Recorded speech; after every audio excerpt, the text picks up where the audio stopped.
is there a motion to approve these minutes? Made by second? A second. All right, does anybody object to approving these minutes? All right, minutes have been approved. Moving right along. Has everyone had an opportunity to look at Auditor C's masterly synthesis of budget content considerations? It's a memo that came out today. Has everyone had a chance to look at that? No. No? Okay. All right. Marwan, you haven't had a chance to look at it? No, you said it came out earlier today? Yeah. No, I have not had a chance to look at that. Okay. Then, can you get it on your email right now? I surely can. Yes. I'm happy about that. Okay.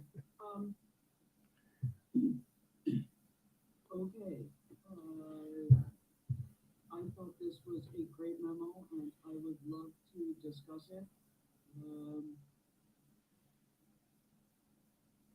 Shall we move through? I don't really know what to do actually. Quinn, have you had an opportunity to look at the Jenny's memo on budget content considerations? No, whenever anything comes out the first day, I work a regular 9 to 5, so I won't be checking anything day of. Just in future reference, but no, right. Not either. All right. Well, I would like you particularly to review a few salient points in that. Is this okay with everybody? We go through this memo a bit. Yep. Okay. So it's not appropriate to say, gentlemen, start your engines, but committee members, please access this memo. If I could start to kick us off, I did have a few comments. I think it's a great memo. I was wondering if we could add the scope section or somewhere that all of the points listed are not in particular order. Means that they're in unequal weight. Jenny, does that make sense? Okay. Do you think there's an expectation that the first item mentioned will be that of greatest importance? I think that's common. I think people usually read lists and they take the first couple of glances at it, and they read the first 3 and think of the most salient points. May I suggest that in the final sentence of the scope, where it says, please note the list of considerations is not intended to be comprehensive or prioritized or listed in order of importance? Unless they were, Jenny, I'd love to hear from you to know, was that your intent? Jenny, you're muted. Jenny, yeah, you're muted.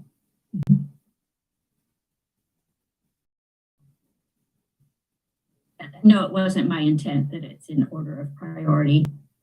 I don't know. I wouldn't be able to identify a priority, I don't think. So I can add the phrase or something similar to what Anna just proposed, and that'd be great if that covers it for everybody. Okay. Yeah, absolutely. Oh, I'm so sorry to interrupt. No, it's okay. Good call, man. Thank you, Max. Okay, so not intended to be comprehensive or listed in order of importance or listed, I don't know. Priority. Yeah. Okay, so moving right along, has everyone had a chance to look at the scope and be impressed by it? Because I think that using as a sorting feature the Distinguished Budget Presentation Award in 2021 from the Government Finance Officers Association is a brilliant stroke. Mm-hmm.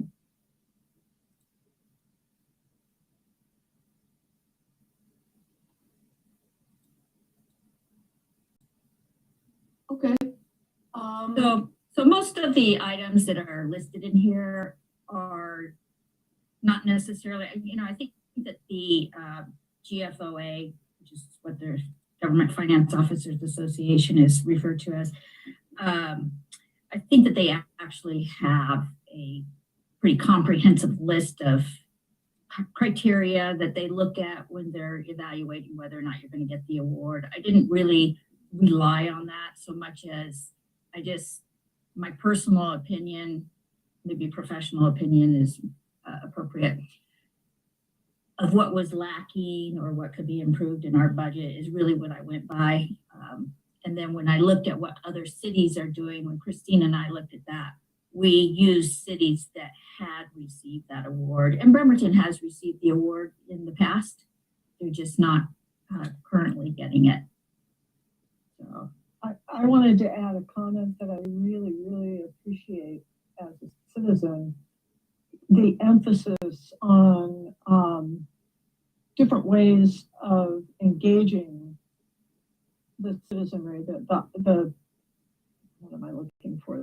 The residents of Bremerton, the constituents, I guess would be the best way to put it. And that you looked at a lot of different ways to do that. And I don't know, I guess I'd encourage the city, I'm saying this for the council people present, to consider more than one way to do this, because not everybody is going to be grabbed by the same thing. So one person may love the graphics, another person may have time for meetings, etc. So anyway, thank you. And I kind of want to piggyback on what Deborah said, because I agree. And coming from a private kind of environment where we have a bit more resources to do more thorough budgets. So, with that context in mind, in kind of the private sector, a lot of the times what you see is multiple cuts of a certain budget. So a cut, for say citizens, a cut for say administrators, and a cut for say, financially savvy people. And I think you kind of alluded to that, Jenny, in the memo, but if there's a way maybe to suggest that, if there's the resources available to do that, that would be helpful, I think, for citizens. Rather than a 30, 50-page document that no one has time to read, a simple 3-page document that they can just scan. And granted, yes, exhibits help with that, and keep, like you alluded to, different views help with that, but people get overwhelmed, I think, with massive documents, and they don't even bother. So I think just having, 3 different cuts and a varying lengths could potentially help. well, I do know that our resources are skeletal for budget when you say that. So even my suggestions, I have to keep it in mind that we really, so I refer to, hey, Bainbridge Island had a great write-up from the finance officer. And Mike Friday says, you can realize that city of Bainbridge Island has 10 people in their budget department. We have 1 point something. Holy. So, yeah, so it's, Sure, that's fair. Yeah, but I did try to get to that in here, in different ways, just proposing, 2-page graphics, or I can't remember if it made it to the report, to the memo, but one of the cities had like a 30-page, ours is 300 pages or something. Yeah, it's crazy. I mean, it's a lot. It's and for those of us who are not finance leads or as mathematically inclined as you and Max are, that's just a whole lot of my eyes are going to glaze over by about page 20. If I knew it was only 30 pages, I could probably power through it, but oh my God.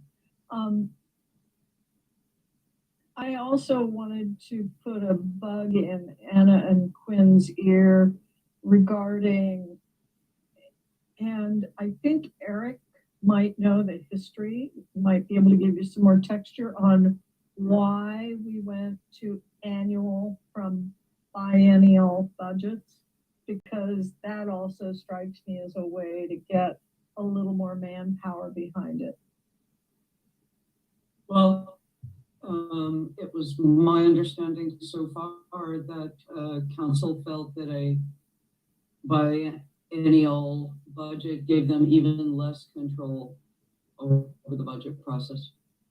Well, the Yeah, comment, I have that comment in my memo, but that was just kind of generally speaking what MRSC's feedback has been about the biennial budget. I don't know Bremerton specific. It sounded like it was a change in the mayor. Just the timing of it was going from, one mayor, only one mayor did it. It was Lynn Horton. I don't know the former mayors. I'm a little bit familiar of Kerry Bozeman, not personally, but just some of the history. But under his leadership, it was changed.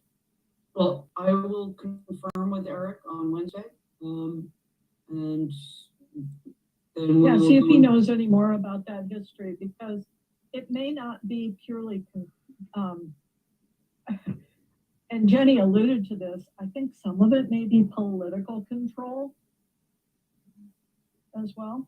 So. Yes, that was what I meant by council having even less control over the budget. Got it, yeah. It Um, actually makes me happier. I will confirm with Eric. I'd just like to throw in right here that a majority of the new council after this year's budget, after the 2022 budget hearings, agreed that the process needed to be more transparent and to give us greater time to give a thoughtful review of the budget. So just, I'm just saying. And I vow that I will ask Eric. All right.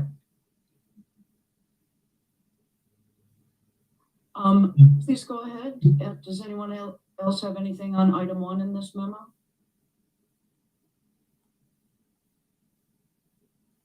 Not item 1, but I have a comment on item 9. Okay, well, I have a really quick comment on item 1D, which is, I thought this was a great way to the Roseville, Minnesota, a really great way to make sure that you're getting feedback from Bremerton residents with a survey where the residents provide their name and address, answer 3 questions, submit the form. I thought that was an excellent and simple thing. And of course it would rely on a budget that told a story and was clear to lay people. I believe that's Jeff Coughlin's hometown. The Roseville, Minnesota. He is a master researcher in like what is anybody else doing? Well, I'm not sure. Christine knew that he's from Roseville, Minnesota, and so she looked up what they had going on, and she saw that. So, see, I didn't know that. Okay, I think that's how it came about. Alrighty then. Okay, so nobody else has anything on item 1, and we're all okay with the intent to increase the opportunity. Yes. I'm raising my hand. Oh, I'm so sorry, Christine. Please go No, I ahead. just want to give credit. It was Jeff Coughlin who forwarded that newsletter to, he forwarded like the whole thing and said, hey, take a look at this. That guy needs to join a support group for like people who research too much. It's really impressive. Thank you, Christine. So on number 2, you don't have anything until item 9, Max, right? Okay. Anything on number 2? Because basically this is, and Quinn can back me up, this is because he's been through 2 budgets. I've only been through 1. It was, a lot of it was, here's our department, here's how it's organized, here's what we do, here's what we did last year, here's what we're gonna do in 2023. And then after we had absorbed all this new information, then we were hit with figures and how they were apportioned among the general and various special funds. So just breaking it down into here's how your government works, sometime in September, for example, might help increase resident participation. So, everybody okay with that? Mhm. You can be grouchy about it later. You don't have to be grouchy right now. Just be grouchy by email. And then number 3, just more time. Like last year we had, I think, 8 days, maybe 9 days between the budget being published and our final questions and answers. I would even actually suggest maybe putting in a suggestion for a certain portion of time. So just being a little bit more, say 5 business days or 7 business days, or whatever we feel appropriate. Just to put a little bit more suggestion. Okay, so modifying the budget calendar to provide council at least 14 business days, at least 10 business days. Yeah. Yeah, I would agree So with be a that. little more prescriptive, kind of. Does that seem okay by everyone else? At least that there were a lot of citizens that wanted to weigh in and they felt like there wasn't enough time. You and me both. Okay, so what do you think? Like, do you think if and here I'm addressing you, Marwan, Mhm. English really needs something to say singular versus plural. Christine, I see you. If we had the educational presentation and we increased the outreach about what was going to happen, do you think we could then have, like, for example, one evening could be just the public works presentation or just the finance? Okay. Yeah, So I do you agree think- with that. I think that would be helpful. And then I think you were talking about even setting up some, I don't know if this was you that was going to do it, setting up small town hall meetings where people can come in and discuss. Was that something that you discussed right before our budget was approved last year? Well, to do it as district meetings, I know that's something that we are planning to do for the comp plan. I've already done one for the comp plan, but okay. I would think even combined district meetings. I mean, you might not have to have 6 separate, that's a lot of overhead, I'm Right. thinking, for each council person, 7. District meetings is a lot of overhead to plan and organize. For some districts, it might not pay off, right? So we don't know what we don't know. But just a thought. If you could do 3 or 4. Okay, I'm going to call on Christine in just a minute. Yeah. I do a monthly town hall. So for me, it's easy, but finding a venue, a free venue, takes quite a while. Yep. I am fortunate in that the public works facility is in my district. So I think that having all of these at City Hall might turn out to be simpler, like that kind of, like combining all 7 of them. Yeah. Christine, I'm so sorry, Vice President, please go ahead. No, go ahead. Christine, you have been patient sitting on a monument. Please speak. Okay, I want to make sure I'm not muted. Can you hear me? Okay, so just working back because I'm council staff, we kind of dial in with finance on scheduling the workshops and on, for council's calendar, study sessions, public hearings, all of that. So I wanted to clarify, are we talking about, we're talking 10 business days, that's just when it's presented, it's after the workshops, it's been presented, but it's not coming to council yet. So are you basically tacking on an additional 10 days? Because currently we have 2 hearings scheduled. That's actually more than 10 business days, and people can speak in each hearing, and they can provide written comments during the workshops and the study sessions. I'm just trying to work backwards and see what the intent of the 10 business days would be to help, I'm visualizing this calendar and how do we no, talk for about sure. the calendar?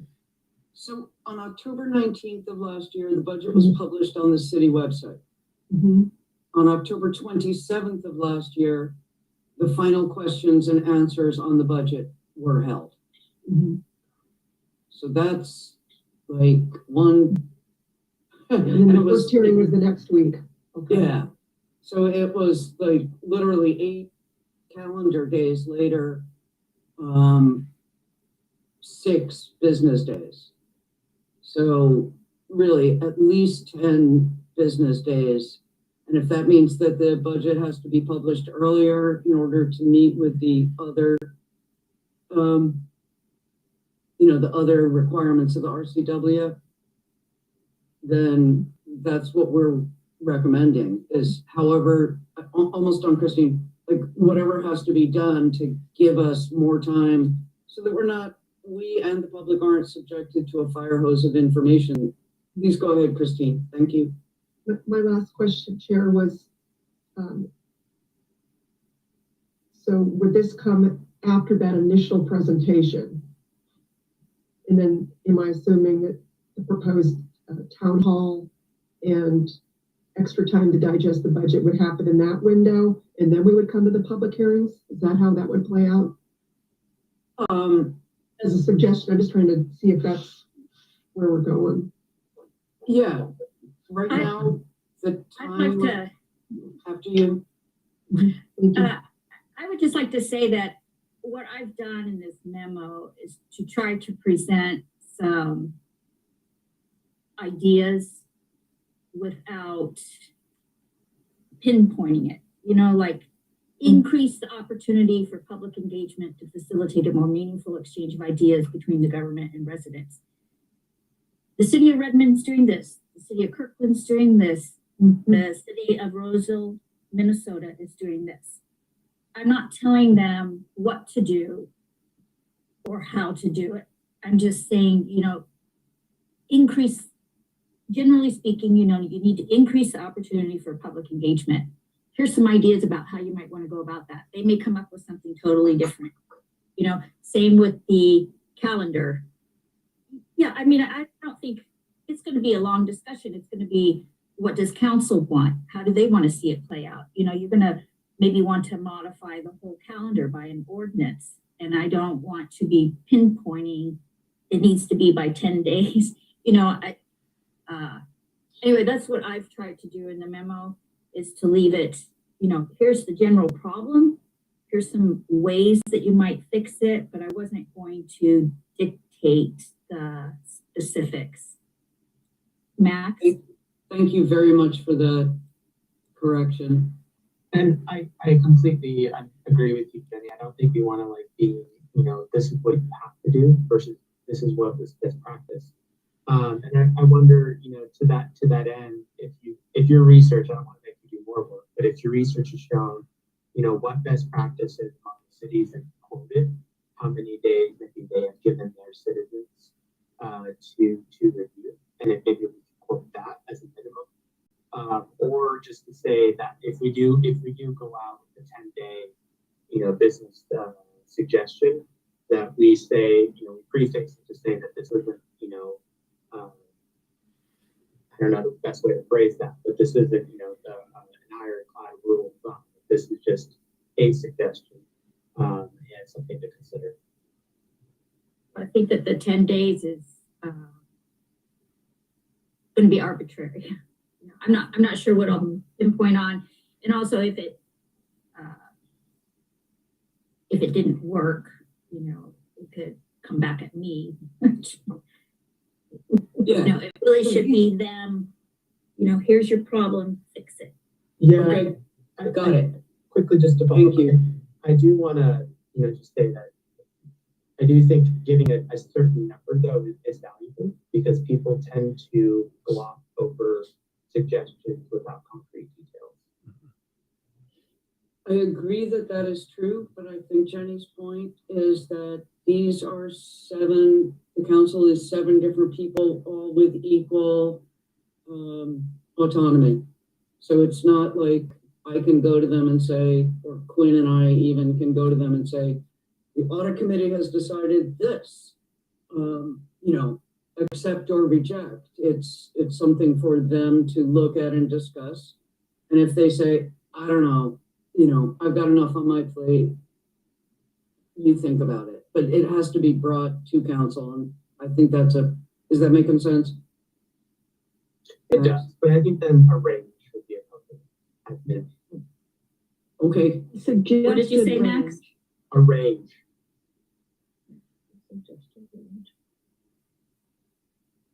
Okay, so let's put a pin in that. And Deb, is it okay if we just call each other by first names in this meeting? Everybody okay with that? Absolutely. Yeah. All right, Deborah. I think Marwan was ahead of me, so. No, go ahead, Maybe Deborah. we I'll jump in after you. Okay. So two things to add. One, I hear what you're saying about being prescriptive.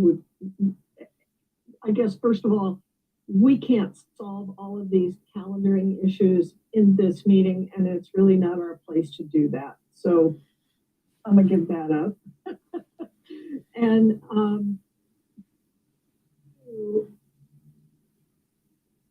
maybe a little softer in your suggestion to say, for example, town XYZ gives their citizens 10 days to respond after initial publication. So in other words, give examples, and those examples might lead council to consider something along those lines, so that you're not saying, oh, we should do this. I get that. Anyway, those are my thoughts. It's kind of in there in 1A. The city of Redmond hosted Right. 5 public meetings in 2022, including one in July and one in August. Right. Yeah. Yeah. Okay. Okay, Marwan, please go ahead. Yeah, just my question was, if you were to list the 10 days, just because we're talking about that, and the question is really for Anna and Quinn, would it be more beneficial to have it tacked on to that, the 5 days, which it was last year, or the 6 days, and then adding the 10 there, or putting it before? What would be more advantageous for the community to have more time to, digest it, come back with their thoughts, and potentially sway the council, where it doesn't appear to be just a foregone conclusion? I think some folks in the community had a sense that it was like, okay, we're saying what we got to say, but you guys have already made your decision.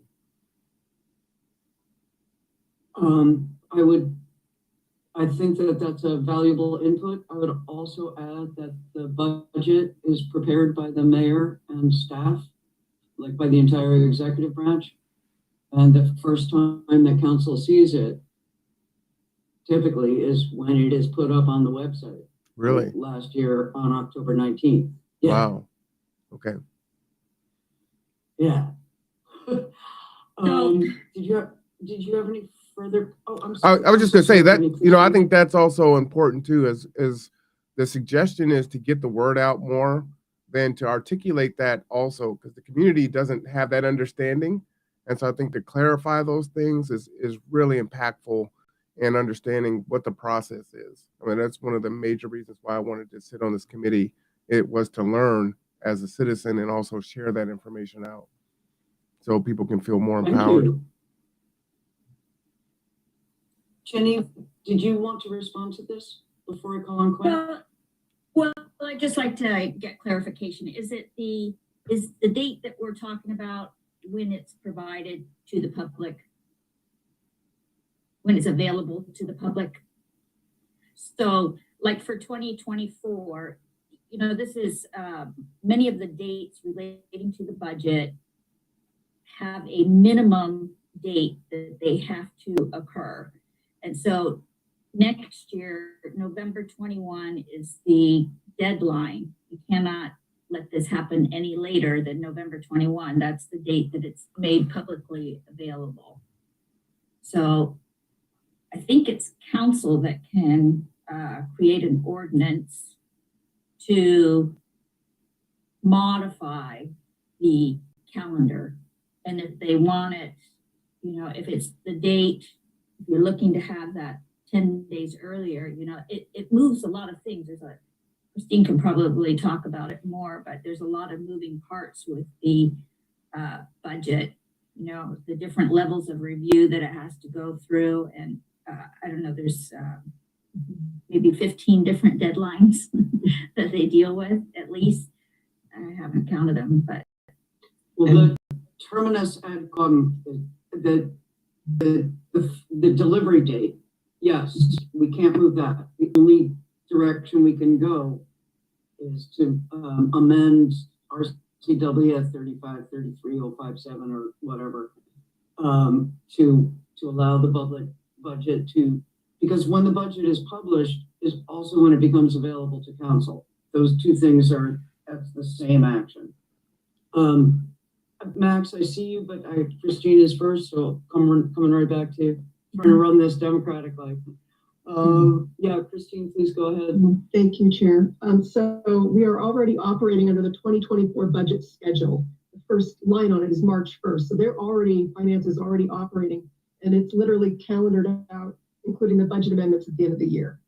So this is not set in stone, but I'm just saying that we're already moving, and we actually have the second public hearing on November 15th because of the holidays. So we're already working backwards from that second public hearing.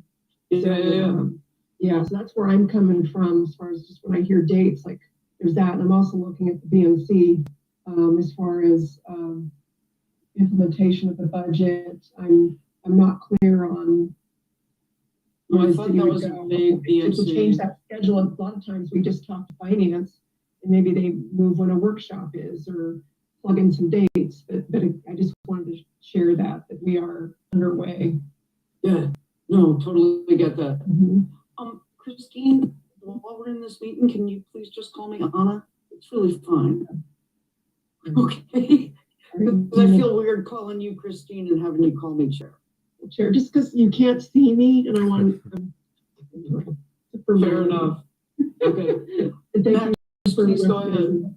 Thank you. Another comment / idea, and just to go along with, I appreciate that the dates are somewhat firm and it's difficult to move dates around, but I wonder, as another kind of thought to that, if there's just a way to publicize it better, maybe, because I'm speaking as a citizen, I'm a CPA obviously, but as a citizen, I don't know when this is happening.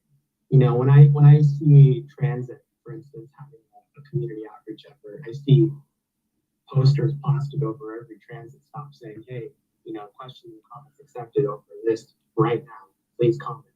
But unless I'm tuned in to this whole city process, I don't even know when this is happening. So just having some sort of, outreach, even if it's just listed on the website, just to put a little bit more effort over it. Oh, heck yeah.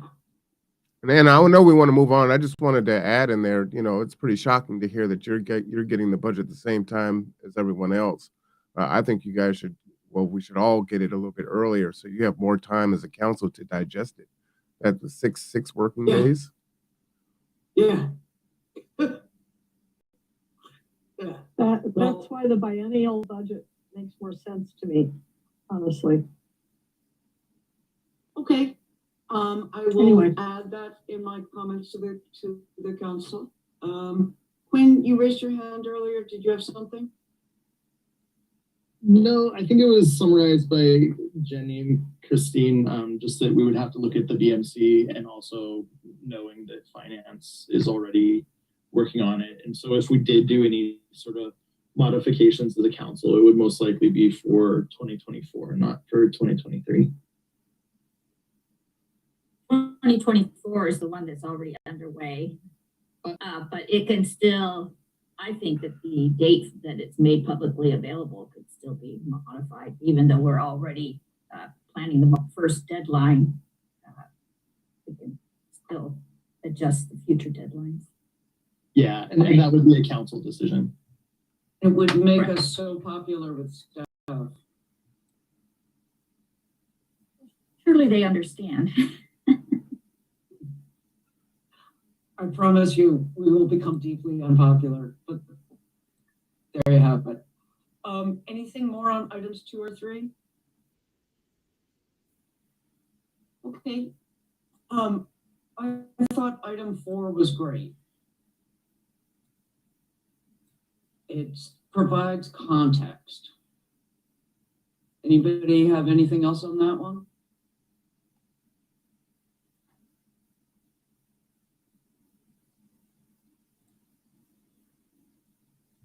Okay.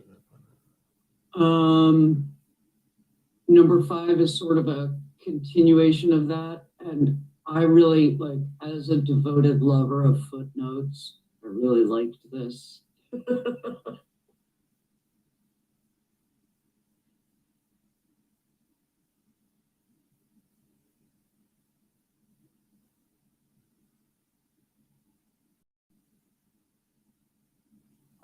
I liked 5, but I think I took it, maybe my interpretation is different from yours, Anna, because I took this to mean a true summary, like really succinct. And as she bolded, tell the story.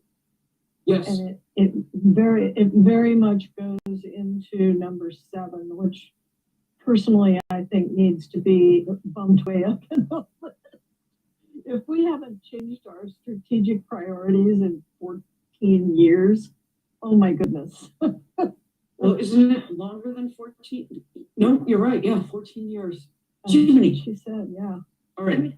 I think it would be more relevant having the council priorities that you guys just developed at your retreat, something like that, rather than something. I don't know if you've read that section recently, but it's from the budget book. Yeah.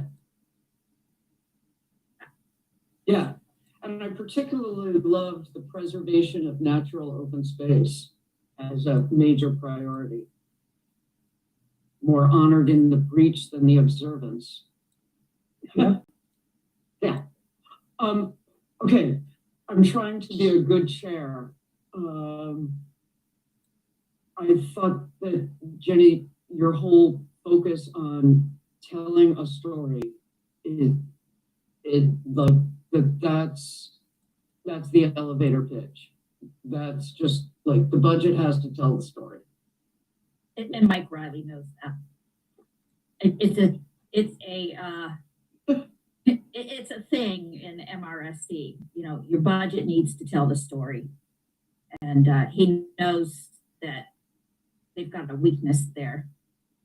So he hasn't seen this memo yet, but it won't come as a surprise, I'm sure. Okay. Number 6, that just makes really good sense to me. I'm just going to start moving forward a little because unless somebody, I love the idea of updating the strategic priorities, not only to align with what we're doing now, but to align with, I don't know, actions. It's like, what have we done for the past 14 years and what are we going to do? Anybody have anything else on number 7? Apart from Deborah's conviction that it should go way up to the top. I agree with Deborah's conviction on that one. Okay. Christine, please put that in the minutes.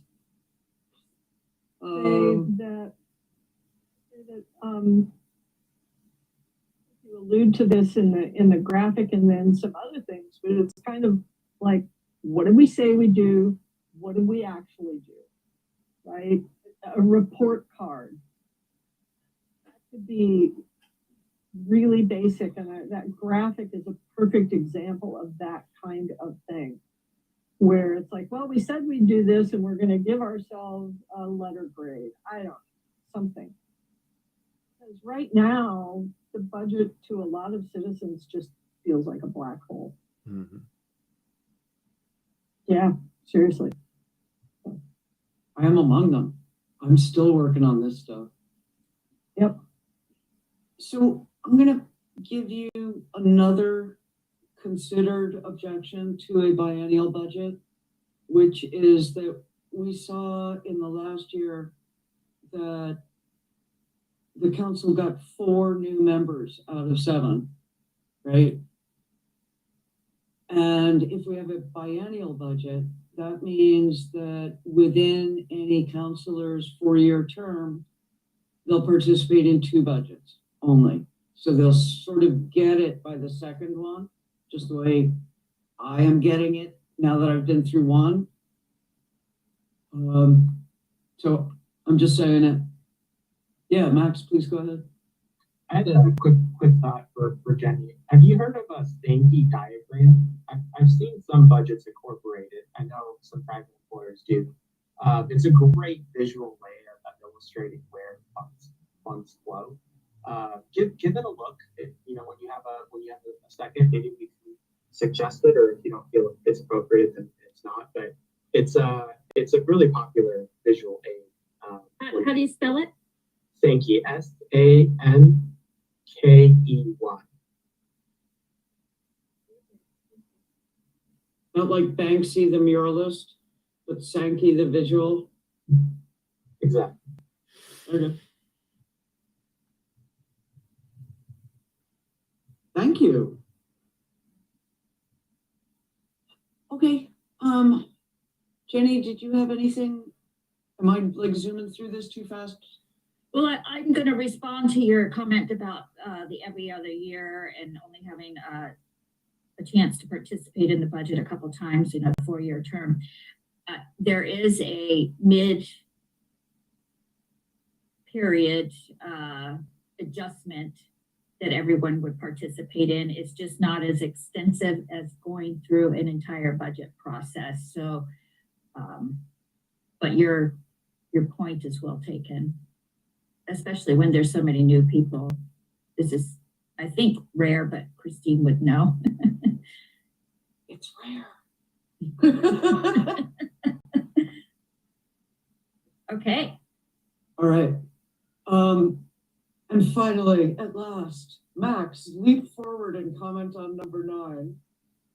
Just a quick ask if we could maybe add the link to the City of Fairfield's budget that we mentioned. I tried Googling it and I couldn't quickly find it, so I'm just wondering if we can add that.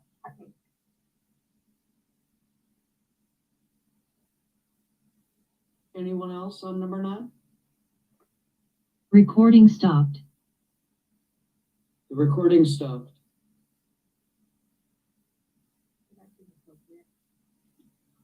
All right. Let's gossip. Did you hear what the mayor said?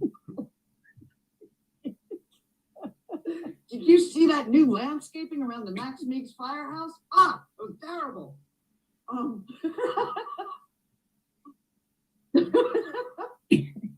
Recording in progress. Okay. Okay. All right, so we're making that that change to item number 9. Number 10 is completely out of my skies.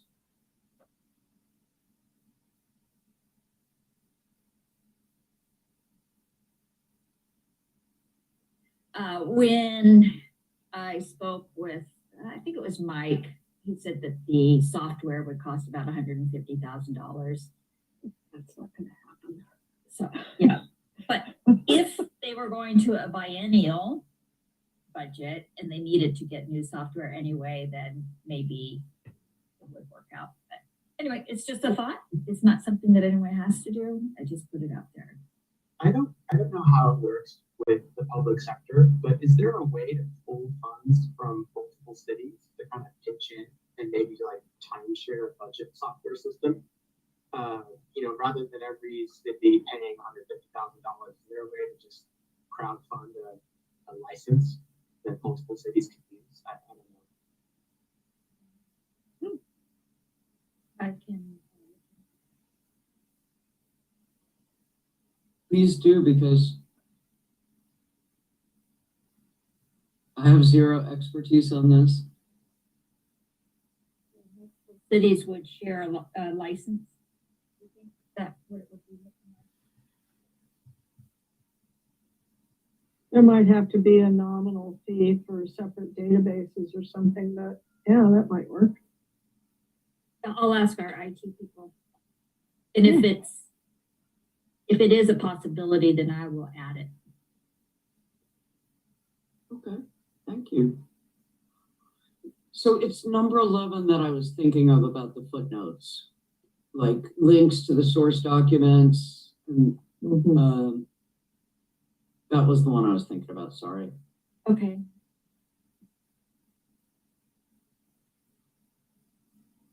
Did you have additional items that you added? No, I was thought hoping this I would was- have more, but I just Really, the thing I keep thinking about lately is Einstein's famous dictum that you never really understand something until you can explain it to your grandmother. Right? Nobody feels like they're being talked down to if they're being compared to Einstein. I feel pretty sure about that.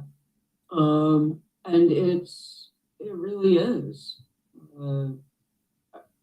That's the scarlet thread, I think, that runs through all of this, is that it's got to tell a story, it's got to speak to the people of Bremerton, and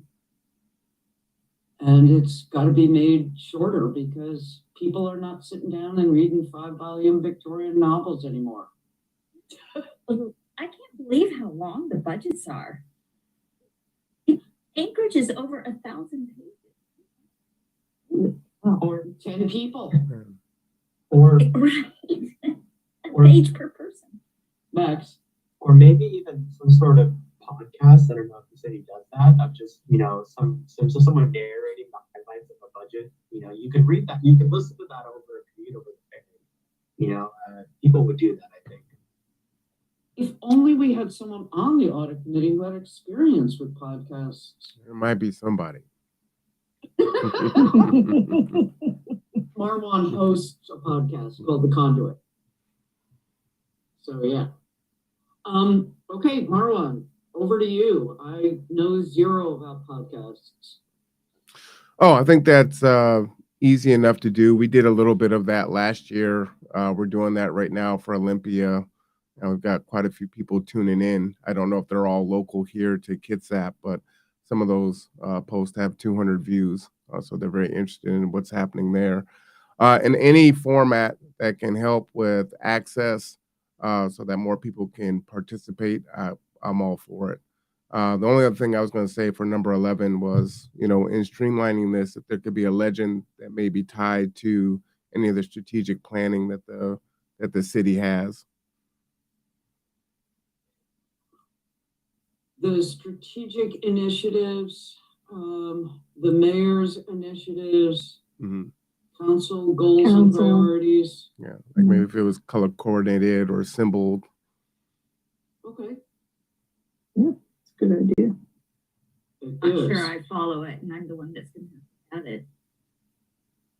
So it basically be like, I'm sorry, Marwan, please go ahead.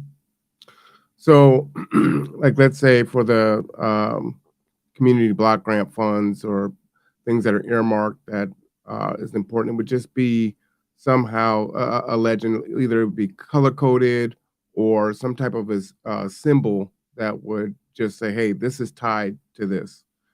So we can quickly, as we're scanning it, just see how these things line up with the initiatives of the city.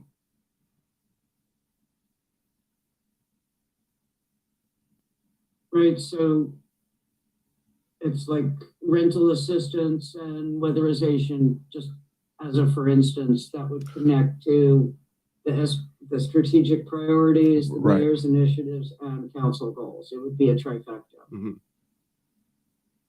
Right, with just like a little icon, a colored icon or something just next to it. Yep, that'd be really easy to have. Is that Absolutely correct.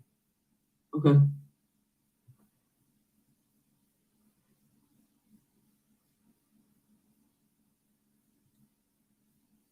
I'm sorry, I'm writing. Am I missing something? Should I be calling on someone? Okay.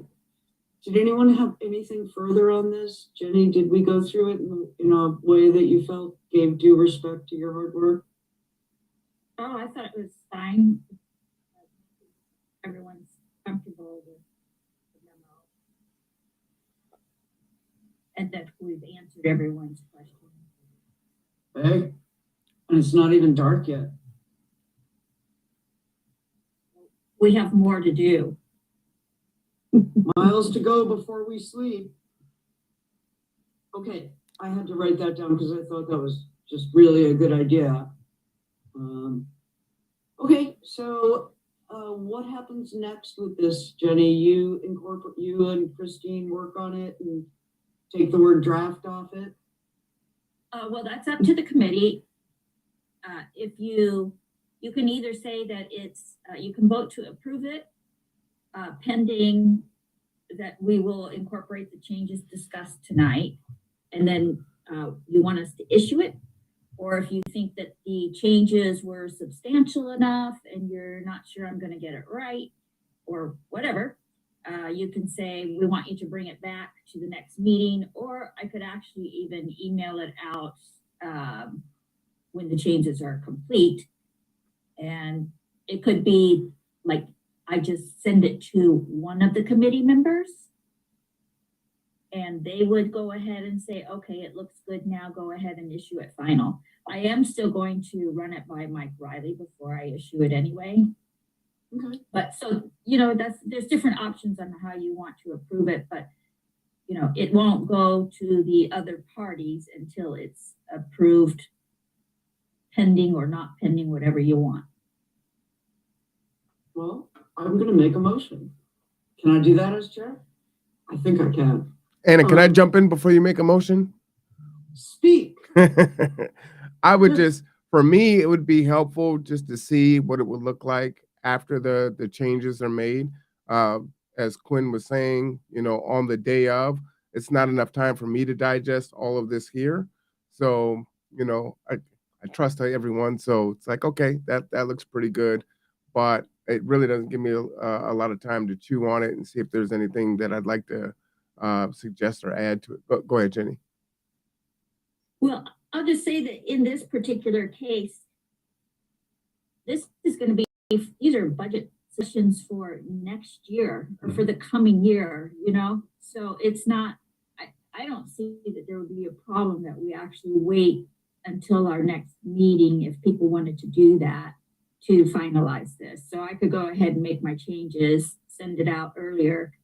It had been our intent to send it out earlier, and I apologize that we didn't get it to you guys earlier. But yeah, we could actually just bring it back to our next meeting since there's no urgency on this. It's not like everyone's waiting to sign a contract, but you want to hear what the auditor had to say first. So I think it would be fine if that's what the committee wants, is to just go ahead and make the changes and bring it back to the next meeting. Max, yes, please go ahead. I just second what Marwan said. I think given that the time is there, and also the importance of the budget holistically, it essentially drives the entire city government. I think it's important to get the message, you know, communicated in the right way. Okay. Anybody else? Because usually what happens is you make a motion and then there's discussion. Go ahead, Deborah. We're having our discussion first, but maybe I can that. synthesize. Maybe I can synthesize this into a motion, which is to. Maybe we don't even need a motion if we're all good with Jenny just taking our suggestions and we review at the next meeting, and that's when we decide yay or nay.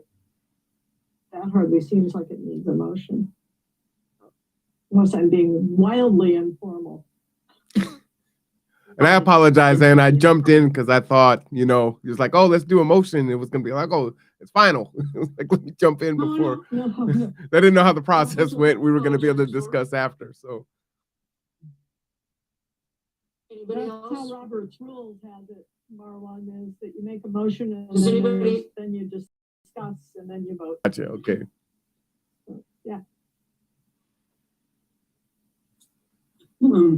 Does anybody else have any discussion on this motion that has not yet been made? Okay, so I move, I understand the value of caution, and letting time pass and making sure you get it right. I would also suggest that, for example, on page 1, here's the entirety of the changes. This list of considerations is not intended to be comprehensive. We're adding the phrase, nor listed in order of importance, right? Just making that clear. On page 2, we have, I believe, 0 changes. Is that correct? On page 3, we have again 0 changes. So far, so good. On page 4, are there any changes here? I think page 3, actually, we were considering moving the strategic priorities to the very top. That would, then we could change the scope to, in other words, if we're going to prioritize one thing, then we would have to go through and prioritize everything, I believe. Okay. Yeah. Which, so on page 4, I would like to take this to council, is my goal, for them to also be considering, because a lot of this needs council input. So if my impression that none of the changes are of any magnitude is correct, then I could do that. So that's my secret agenda. Except we don't Yeah. release reports to council.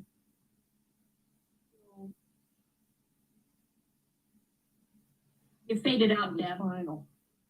Sorry, we don't release reports to council until the report is final. So we don't shop this stuff around before it's final, right? It stays in the audit committee until it's released. Okay, so we can't, so here was my motion. Hang on, just one second. So are there any other major changes to this memo other than the one I have mentioned? I would just say, not that we know so far, but to honor both Marwan and Quinn's lack of familiarity with the document, I think it's fair to come back with the changes we've mentioned so far and push approval to our next meeting. Alternatively, they could have, like, to the end of this week to contact me in any way they see fit with any suggestions that they have. That And, wouldn't break quorum. No. and then I can work with them on that and incorporate changes that we decide are appropriate. If there's anything of great significance, we can wait and let the whole committee weigh in if it's smaller things or just embellishing some of the things that are already there. We can do that most likely without the whole committee weighing in. We've done this before where we just get some additional feedback. And I do need to still run it by Mike Riley before it's finalized, but that would speed up the process for getting it pushed out. And Quinn has his hand up. I just wanted to say, Max Yes, was saying how. Actually, I have Zoom here. Okay. Go ahead. Jenny, had you finished? Okay, Quinn, please go ahead. Yeah, let me defer to Marwan, and then I'll take that forward. Okay, Marwan, shoot. Please go ahead. I was just going to say, just piggybacking on what Max was saying, again, the budget is important. And I think that as this is coming through us first, we kind of set the tone. So if we rush things, then it kind of puts everyone on this quickened pace. But if we slow down a little bit, I think we can control the pace. I think it's more important to be a little bit more methodical and slower with things than just rushing through for the sake of checking it off and getting it done. I'd like to respond to that before I call on Quinn, which is, here's my thing, once more, is I'd actually like several of these changes to happen this year, 2023. Can that, And the ones I'm talking about are not in the actual content of the budget, but the ones on the first page. That requires extensive rescheduling for all of the staff, which they will either A, do, B, not do, or C, something I can't foresee, or none of us can foresee.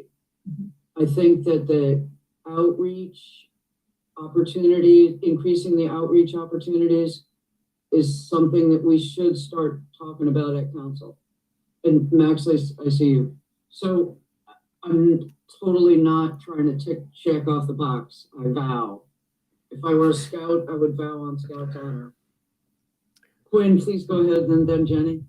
Sure. I was just going to say that I was able to kind of digest as the meeting's going on, but I'm going to defer to the consensus of the committee as to whether or not we want to push it to the next meeting, or if we just need written comment to Jenny. I'm fine with either. Thank you. Jenny, please go ahead, and then Max. I don't think that there's, again, it might be a better answer this, but I don't think there's any reason why you couldn't share verbally the ones that you feel you want to get on the table. You can say that, you know, the draft report is recommending the outreach and some ideas presented, or however you want to do it. I don't see why you can't get ahead of it. It's not like we're going to be pulling that piece out. You know, we're just tightening a few things up is all, right? I mean, Marwan, you're not anticipating that something would come out as much as you're thinking there. Well, I don't want to get into your head, but you might have some additional comments or some tightening up. I don't think that you're going to come back. Yeah, I don't see anything radical. Yeah, no. Yeah, I agree with that. There might be some more things that come to mind or tightening up here and there. So I don't think that there would be a problem, Anna, if you shared some of the insight. You just can't share the document itself yet. I will not share the document. If I knew a secret Masonic sign, I'd be making it. Is everybody on the, do we have a consensus of the committee that it's okay to discuss increasing outreach opportunities and opportunities for public engagement with council? Just that? Let's look at that. Compromise, the American way. Okay, then I will do that. I have made an action note. Quinn, Marwan, if you have further questions, you'll get with Jenny during the next week or two. It's perfect. Does that sound good? Yep. Okay. Sounds good. All right, it's only 6:05 p.m. and we're moving on to the next part of the agenda. Yay!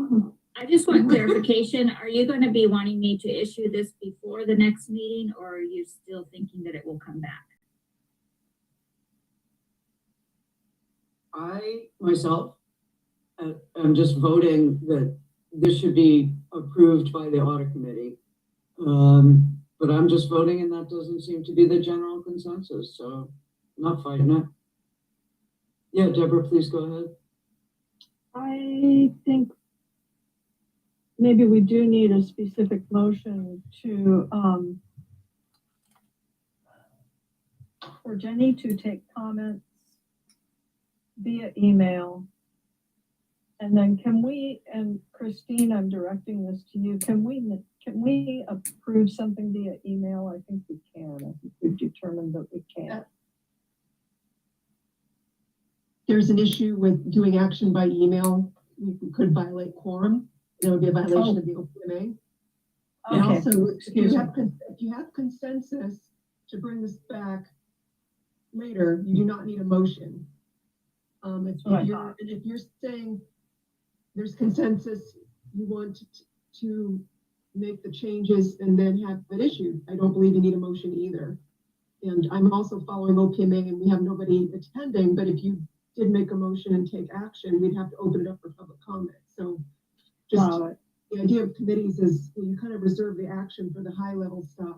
And if we're still at a draft memo stage, I think consensus works just fine because you're all declaring your, what do you call it? Your Intent. Thank you. You can spell me when my blood sugar falls, as it will do really soon. We still have to do the work plan, just saying. Yeah, moving right along. Yeah, let's Okay. move on. So this will come back to us on March 27th with these minor changes. And at that point, we will either A, approve it, B, not approve it, or do something else. Okay. Back to the agenda. Come to me, my little agenda.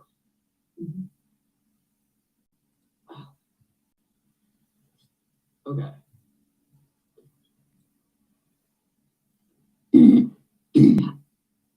I think it's the status of the in-park. There we go.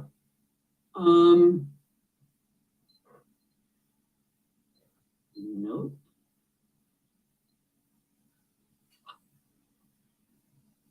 Hang on, sorry about this. Okay, so the status of the PSA with M-Park, is it still delayed? Is that correct? It's delayed further.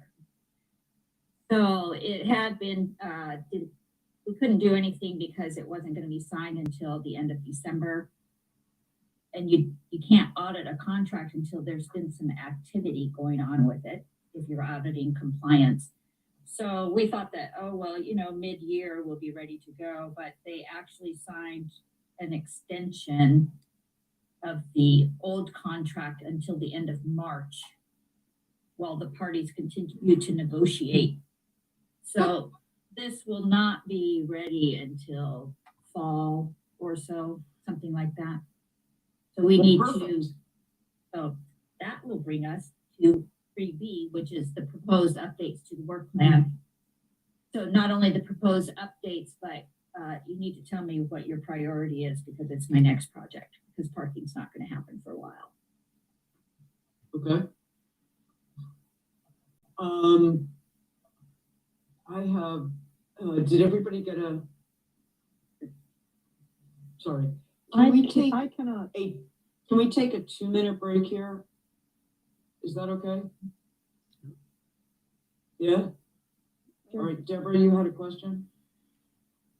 Yeah, I can't find my agenda, and the work plan I think was attached to that. So while we're on break, Christine, could you forward the agenda again, please? Thank you. Okay. Okay, are you taking a 2-minute break? Yep. Okay, I'll pause the recording. And are you Recording sending, stopped. Christine, are you sending Deborah the packet? Yes. Let's see. Thank Here it you is. very My much. computer is loving me trying to do 2 laptops at the same time. So let's see. Want me to do it, Christine? No, I got it. I'm just making sure I don't get us kicked out of Zoom. Yeah, don't do that.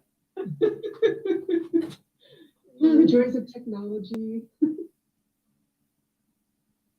here we go. Come on.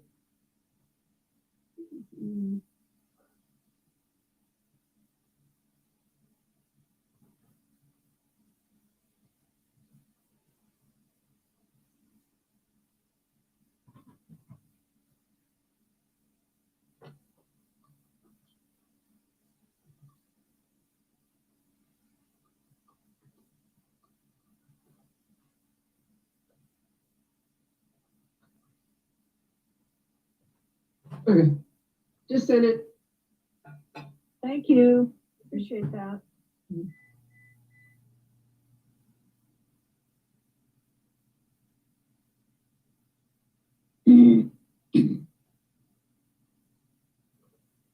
Yay, there it is.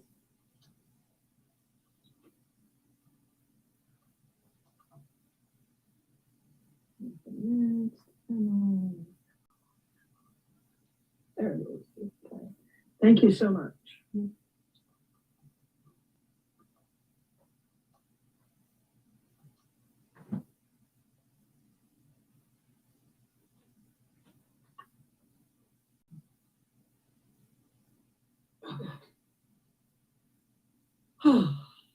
Thank you. Are we back on? Here we go. Recording in We are progress. now- Okay. So everybody has the work plan? Okay. Oh, okay. How can we, in the future, and I'm just asking all of you who have come back, how can we in the future make sure that all the materials are ready before the day of the meeting? Like, could I move my pre-meeting with you back? Would that be of use? How can I be of help?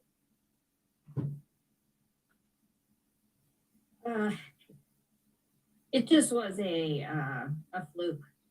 Okay. Usually Christina and I have better coordination.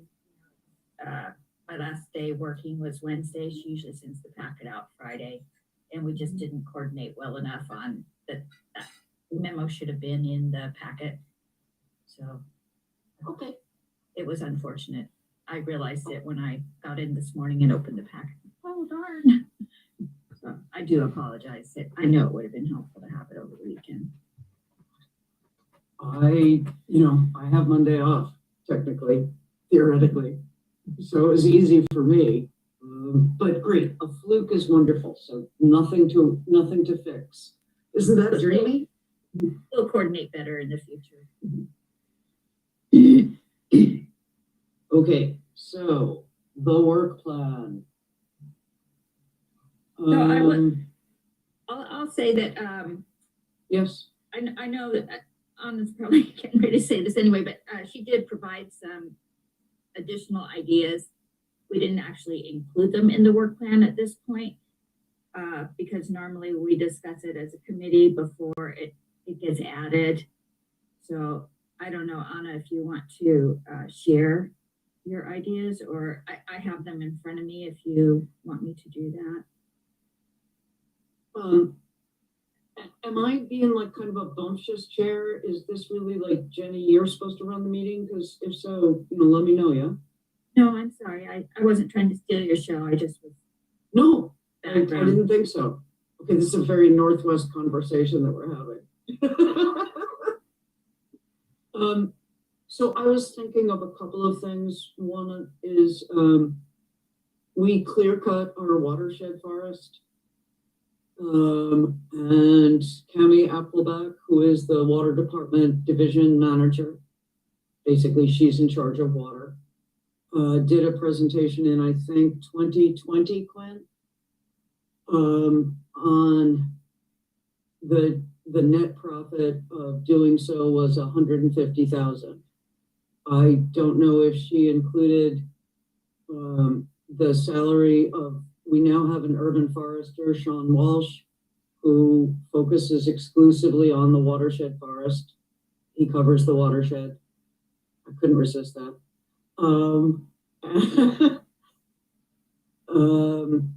Maintaining the roads, the loss of filtration, the extra fire danger of slash piles, et cetera, et cetera. I don't know if $150,000 is the true net profit. And so that was one thing I thought we might perhaps want to consider on this work plan.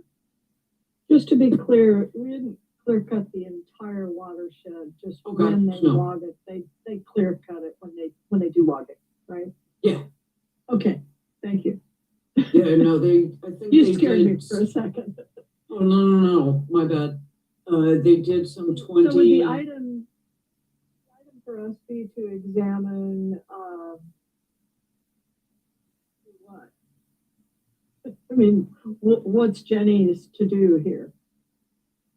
To determine the actual net profit Okay, of doing so. of that policy, okay. Yeah. I think that's a little challenging because I agree on that is valuable, and I understand the externalities involved, but it's an economic kind of argument, I think. And partly I think it's out of the scope of what an auditor specializes in. But Okay. Jenny, maybe correct me if you think that you could tackle that.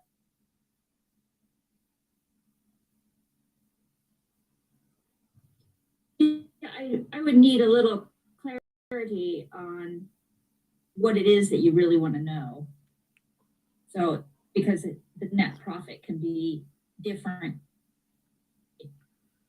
depending on what it is you're wanting to know about it. So, for example, how much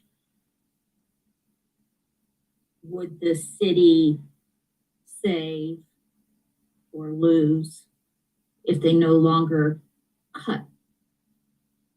harvested the timber? Because it's not necessarily the same as the net profit. So some of the activities that are charged to the P&L in forestry are bound to have to continue no matter what.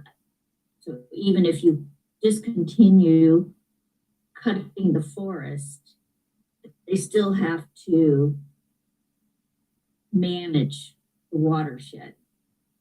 Okay. I don't know the details of it because I haven't looked at it yet, but surely my expectation is that some of those costs have to continue. So if that, I would have to know if that's the question that you're wanting to know is how much could the city save if they no longer cut the forest? We contract out the logging to Lusignan Forestry.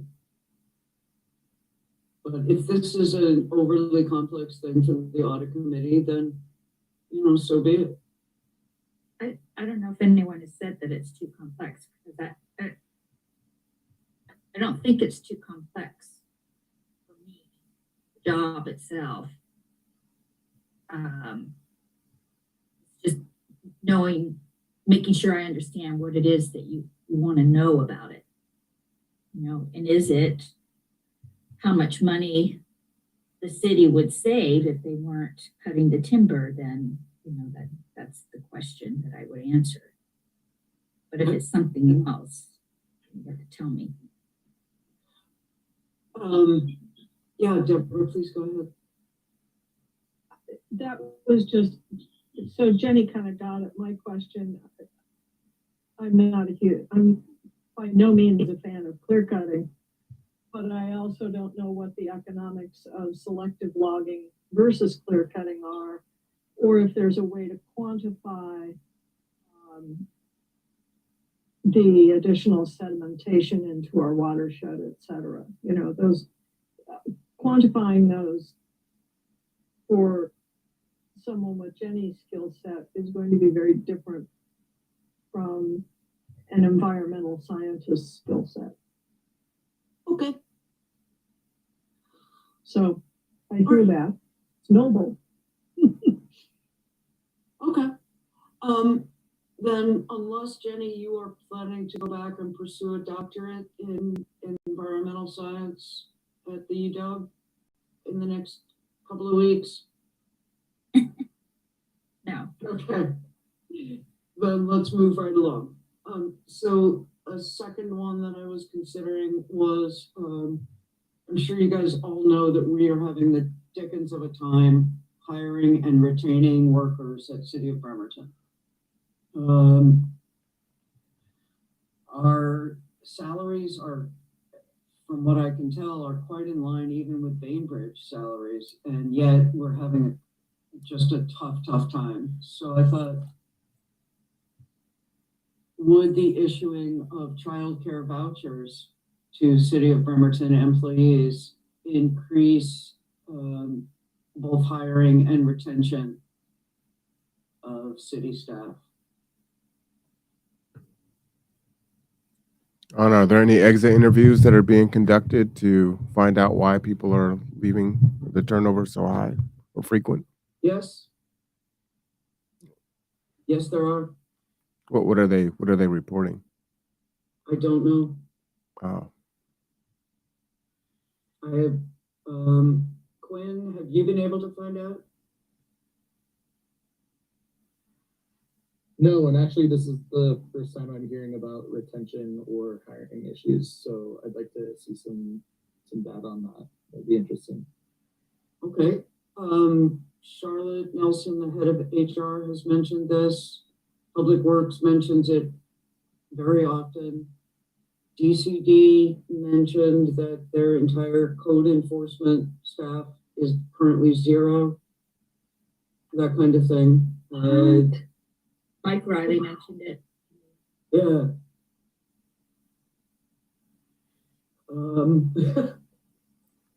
Anna, again, childcare vouchers is noble, but are there places where that childcare could be had?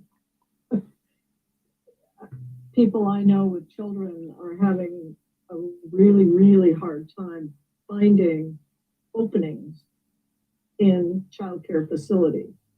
So vouchers are great, but it's kind of like Section 8 housing vouchers. Who will take them? Who will bell the cat? Max, please go ahead. I will also suggest that the current ferry situation with Bremerton could impact this as well. I mean, granted, the fast ferries we run to Bremerton Monday to Saturday now, but it's still not enough. And Bakeridge's ferries are more reliable and faster. And a lot of, I feel like, especially the younger generation to take upon some of these lower paid jobs would be more willing to commute to Bainbridge versus Bremerton. That's just putting something on. Okay.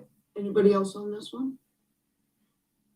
Just that I would like to see some of the exit interview information so we can align whatever tangible or intangible benefit that can be linked to retention could be, where it makes sense. Yep, me too. Yeah, I wonder if that's the avenue that Jenny could explore is, what are strategies the city could undertake to improve recruiting, like what do other cities do to recruit, and find out what those retention issues are and have other cities our size dealt with this, and if so, how?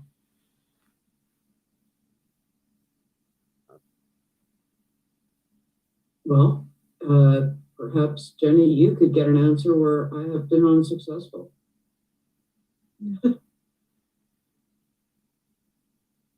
Yeah, Max, please go ahead.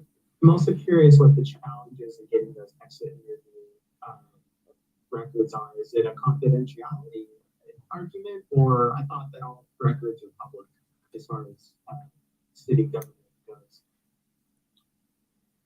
I can't say.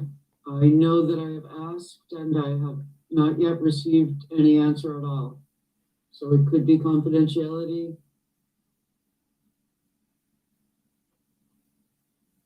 I can't say. I mean, I can speculate idly, and I do that a lot, but that's not going to help us. Yeah, Quinn, please go ahead.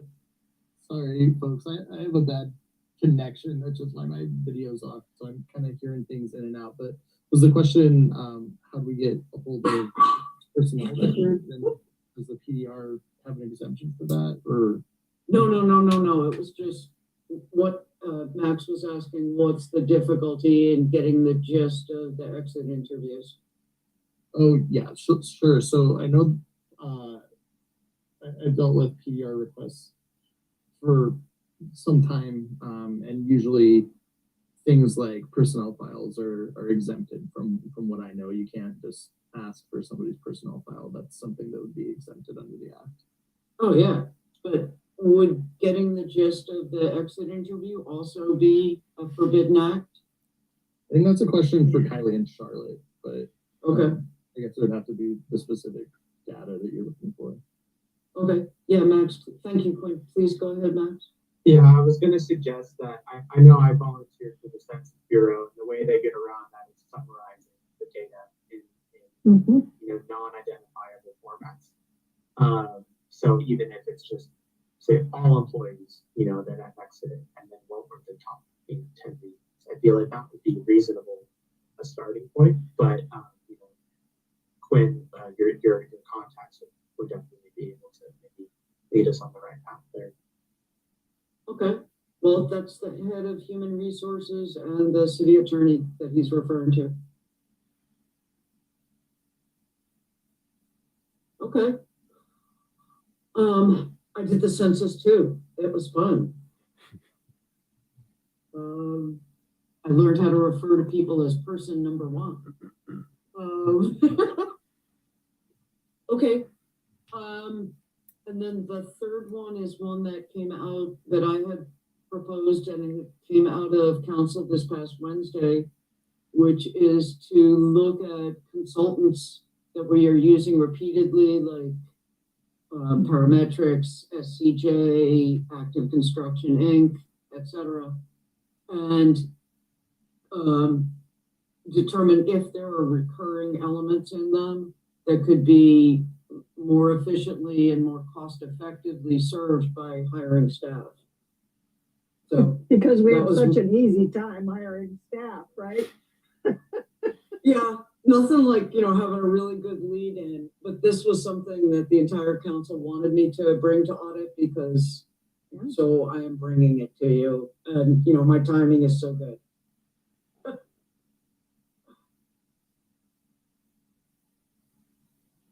Yeah, I think that could be a really valuable analysis for the city and could feed budget discussions as well. Well, the genesis of this was Tom Nucky, the director of public works, said that hiring consultants is usually at least 3 times the cost of doing something in-house.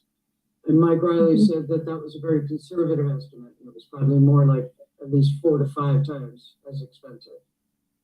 So, And is that just the raw cost without bringing in benefits, et cetera? Is it just like salary versus consulting cost? Because there's more to employee costs than just salary, right? no, he was reckoning the cost to the city of hiring somebody, which is their salary plus all the other, Okay, good. the, Yeah. the true cost. Yeah. And it was still, it was still that, the discrepancy was still that large. I mean, Yeah, go Max. ahead, Mike. Oh, I'm sorry, Deborah. Although I'd suggest maybe to look into, if he hasn't considered it, you know, just the fact that consultants work for a brief period of time and you have to hire employees for a longer period of time. And whether or not you can shift their specific resources to another project. So yes, although a consultant may be 4 to 5 times more expensive, but if you only need them for 2 months versus an employee for a year or 2, it may shift the math. That's why the whole recurring thing, because we are looking, like those 3 consultants that I just mentioned, we're looking at contracts for them at least every month. And council is looking at them. Yeah. Okay, so We also, the other advantage, and this is stuff Jenny could get into, but the other advantage with consultants is you can fire consultants pretty easily, much more easily than you can a city employee. And you can find different consultants and they have to compete against one another. So it's a different, and I believe, I know in private industry, it hits a different part of the budget. So it doesn't hit that HR part of the budget.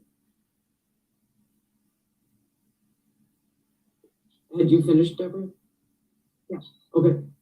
So that is true. The other thing that is true is that when you have employees, you have historical memory, you have institutional memory. You have somebody who says, you know, oh man, that project I worked on failed. What can I do? Whereas a consultant feels like, hey, you know, yeah, Max, please go ahead.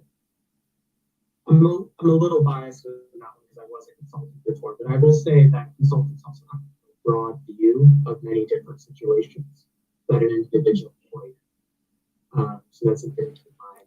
they've seen sometimes dozens of different examples that they're able to leverage, which an employee hasn't. And so the historical knowledge is valuable, but it has to be weighed against a broader skill set. My question, Anna, is you're saying the council is looking at contracts every month. Like, how long are consultants consulting? Is this an ongoing thing? Is there an end date to consulting where, okay, we're good, we're ready to move forward with what they suggested? Or this seems like it's a permanent fixture the way that it's kind of being presented? Okay, so here's an example, and Quinn, please weigh in if you find that I'm like straying from the path of truth.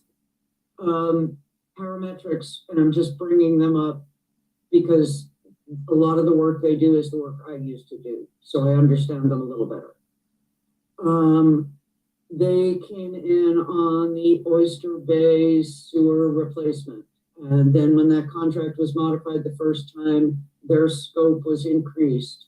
And then when the contract was modified it's been modified many times.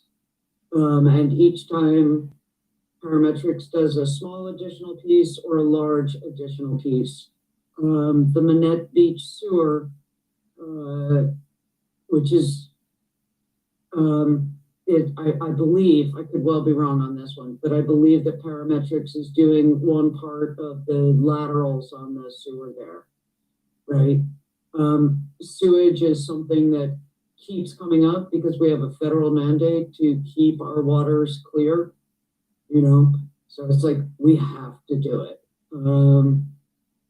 So is there something that Parametrics or any of these other companies is doing that they keep coming in and doing that we could have somebody? Sewage we shall always have with us, and so that would be a for instance. These are things that could be done in-house if we had somebody like myself, but with more education, that was really fascinated by sewage.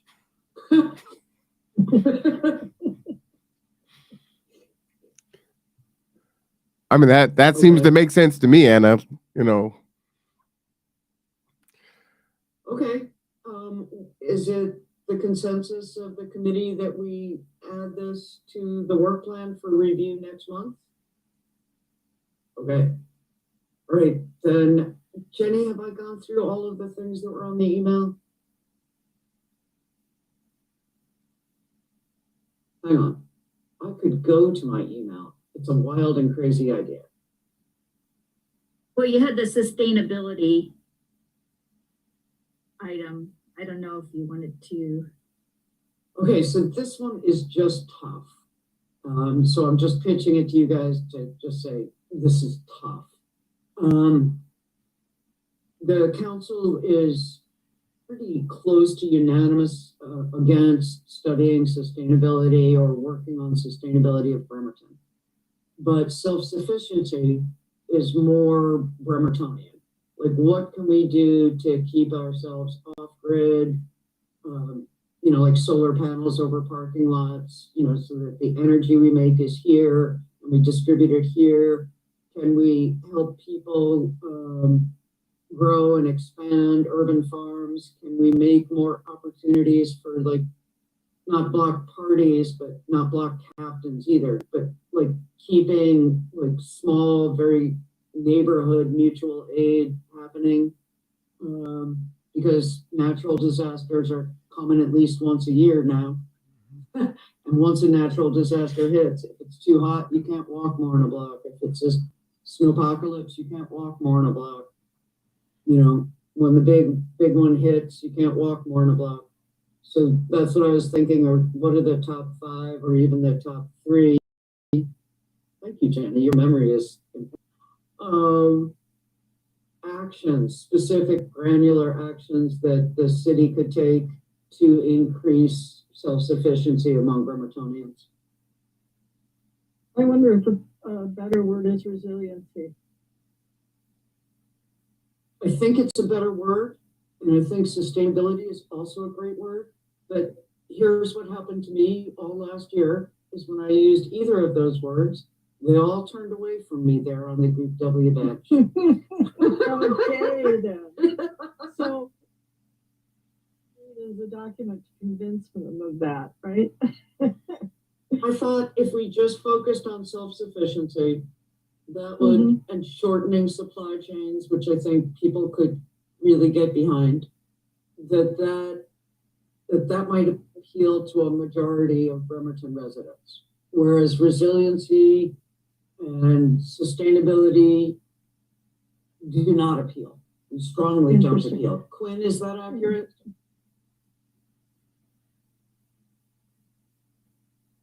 Yeah, I'm sorry, still breaking up.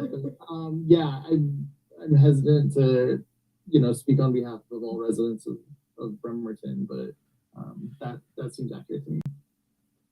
Well, certainly all, like, the very clear majority of council is not, like, self-sufficiency, I think might be more appealing. So it's a shot.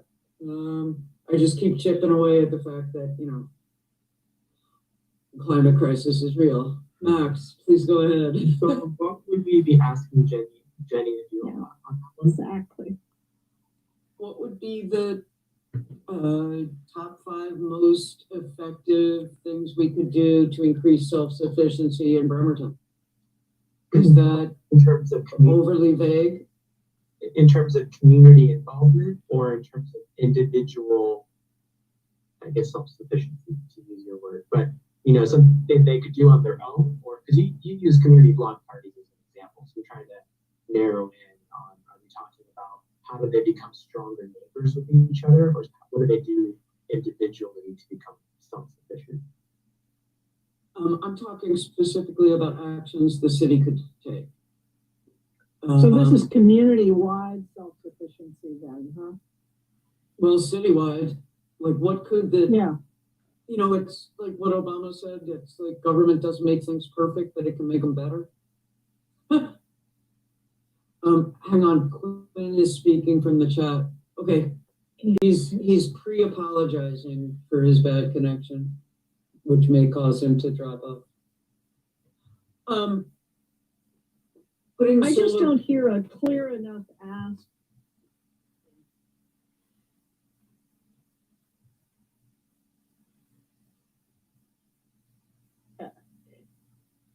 Again, let's focus on Jenny's skill set. And what would we have her examine and produce data around that she has access to? And most of the data she's going to have access to is city-produced data. So what would we be asking her to examine for what outcome? When I pitched this, Deborah, Quinn, I see your hand and I'll be right there. I said, this is ecology, and here's how ecology works is you have like multiple variables. And I get all that. I just don't know how it relates to Jenny's skill set. Yeah. So this committee. Yeah. I pitched it and I said this would be tough, and Jenny brought it up. So that's what we're talking about. I think one to maybe like give an idea to see if there's any support behind it. Maybe Jenny could look at some larger cities to see what kind of programs that they put on to engage the community that maybe Bremerton doesn't have. I mean, granted, Bremerton is not a large community, but just going back to the idea of the community block party, I don't see that happening in Bremerton. I've been here 2 years, and I know in Seattle, for an example, they give an easy way to hold, get a free permit to shut down the street, to pull neighbors together to have a gathering, and things like that. I don't know other examples, but easy things that Bremerton could leverage and take on, as best practice in maybe larger cities like Tacoma or Seattle. Could be something Jenny could look at. But I agree with Deborah that I struggle to see Jenny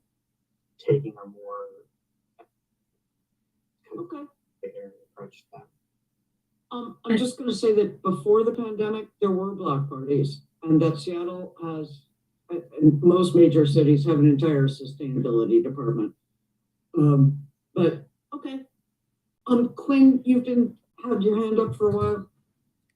Sure, thanks. Yeah, I think, and everybody else who's been on this committee longer than I have, I know I've only been on it a little more than a year, but what I picture the committee and the purpose is more of like what an internal control auditor would be doing at a large corporation, right? Like consider the municipality as a corporation, look to make sure that there's specific controls going on for, liability for theft, efficiencies, Okay. things like that. So I think that the ask that we need to be asking of Jenny is exactly what Deborah's saying is data that's already ascertainable. That's kind of why I was pushing parking. Okay. As far as let's take a look at how many parking tickets have been written, how many tows, what the cost kind of along your vein on contracting out consultants versus, do we need specific people who are working full-time jobs? That would be specific hard data that we could look at and say, okay, the in-park parking contract is coming up in the budget season. Does this make sense from a financial standpoint, what we're getting from that versus now we're going to ask Mike Riley to do a financial analysis of putting a couple FTEs to do the jobs of the contractor of the in-park person. So that's just like my specific example that I think the committee is more geared towards rather than policy white papers is kind of what I'm hearing. Talking about sustainability, things like that. Yeah. Let's move on then. Can I? That makes sense. Quit talking about it. Can I jump in? Because I kind of took this conversation when you started a different way. So you're talking about self-sufficiency. So what I was hearing was, does the city align with the county? If we have the big earthquake and Gorse is washed out, are we going to have food, water? Are we going to be able to have emergency management services for our elderly or disabled, for our homeless? Are there things that we need to do to be prepared for that? So am I off base on that? Because that's what I was hearing when you first brought that up. That's totally where I'm going. But what I'm getting from everybody else is that I'm fascinated by this. You're fascinated by this. This isn't like an audit committee thing.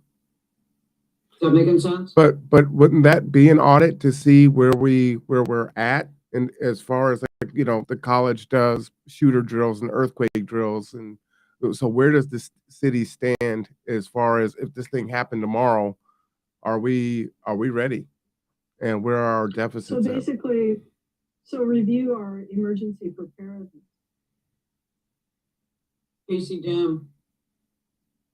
It's at County Department of Emergency Management. Yeah, Max. Yeah, I think I hear what Marwan's saying. I agree. I just want to leverage kind of what Deborah said. And I think as long as we think of a concrete, actionable, objective criteria for Jenny to evaluate, I think that we're on the right track. It's when we kind of leave an open-ended route where I think it could be a struggle.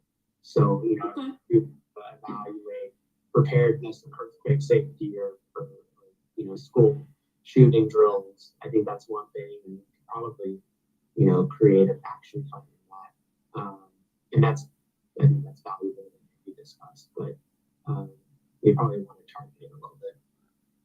Probably want to what? Target it a little bit. Narrow the scope, narrow the focus. Okay. Anna, to that, this is important to me, so that's why I'm pretty jazzed up about this. But if there was an earthquake tomorrow, how do residents get information? Like, I have no idea how that would happen. Where they report somewhere. I think there's value here, and I think it can be drilled down. So maybe looking at what the county's doing and how the cities align, or at least how we align with the county's initiatives. and then try to fill in those gaps if there's gaps that need to be filled. I'm wondering if this belongs in a department other than audit. Like public safety? Yeah. Something. I feel like it's, you know, typically you think of an auditor as being more of a financial person. So, you know, my background, I'm a CPA, my bachelor's is in business administration with a major in accounting, emergency preparedness. It's a stretch. I mean, I can research and ask people questions and hope that I get the right questions, but I mean, it's, Max, I see your hand up, Max. Yeah, go ahead, Max. And then Quinn. I'll give you some aid on that one. I was giving a little bit of just like open-ended. I could see you doing that if you really spent some time on it. But I think the other thing to consider too is how the public would view Jenny's report on something that she's not exactly a specialist in. Exactly. There you go. So that's something else to consider. Okay, I gave up on this one several minutes ago, so all I'm doing now is calling on people. Quinn, please go ahead. Yeah, sure. Marwan, this might be helpful. The Public Safety Committee, which I'm a part of, meets on Thursday. I don't know if you're able to attend as somebody that would be able to ask questions. Actually, I'm not even sure if we have public comment on that one. I need to think about that. But what I can do is ask that question as well. I'm guessing that it would be the police chief and the fire chief that would be most tapped into what our emergency preparedness plan is. And so I can at least ask that question and see where that goes, because I'm guessing that public safety would most likely be where that lives. So happy to do that and report back to you. That's awesome, Quinn. Thanks. Also, the Kitsap County Department of Emergency Management has specifics on that, and I'll put the link in the chat. Yeah. Well, one last inquiry. Can this committee make suggestions if that doesn't exist in any departments? If Quinn goes back and, you know, it's kind of there, but not, can we do that as a body where Jenny's not doing that, but we're suggesting that some other department take that on? Is that appropriate? I can do it. There you go. So, and you know, I mean, I can just do it, and I will do it. How's that? And if you send me an email encapsulating it, it would be a big help to my extremely full plate. Absolutely. But I will do it. You got it. If I had a lance and a steed, I'd really feel better about it. Yeah, Quinn, please go ahead. Sure, I just wanted to add to that, with the caveat, Marwan, you know, having been on council a little over a year and a half now, there's been many things that I'm like, oh, let me just talk to this person. We get in trouble sometimes for veering into separation of powers, so we can't tell the departments to do anything. We can't tell the executive to do anything, but we can certainly make suggestions as a body of the council. So just want to give, you know, clear, because it's happened to me multiple times where they're like, yeah, great counselor, but you can't do that. Just want to be transparent about what our powers are and how far we can absolutely suggest as a body, but we would have no power to direct the department to do so. Gotcha. Okay. Oh, heck no. No, my when I say I'll bring it up, I mean I'll bring it up at council. Yeah. Max, please go ahead. I would also maybe suggest if we do think of things to bring up in a formal setting, that maybe we vote on it, just to give a little bit more to the suggestion, that it wasn't, you know, just one person on the council suggested. Okay. Was the council. Well, minutes are supposed to record action items, so I move that Anna Mockler, chair of the Audit Committee, bring the suggestion of a clear intralocal agreement between the Kitsap County Department of Emergency Management and the municipality of Bremerton before council at sometime at a date to be before this next audit committee meeting. Don't make me repeat that. I second that. So basically, here's what I'm going to do is just at the next study session, during good of the order, I'll say, hey, here's something that came up at audit, and the audit committee agrees that this is something that should be brought to council. And so we are seeking your support for, or non-support for, I guess, but your opinion of making certain that we are closely synchronized with KCDEM, Kitsap County Department of Emergency Management. Is that okay? Anybody like to second that? Oh, I second it.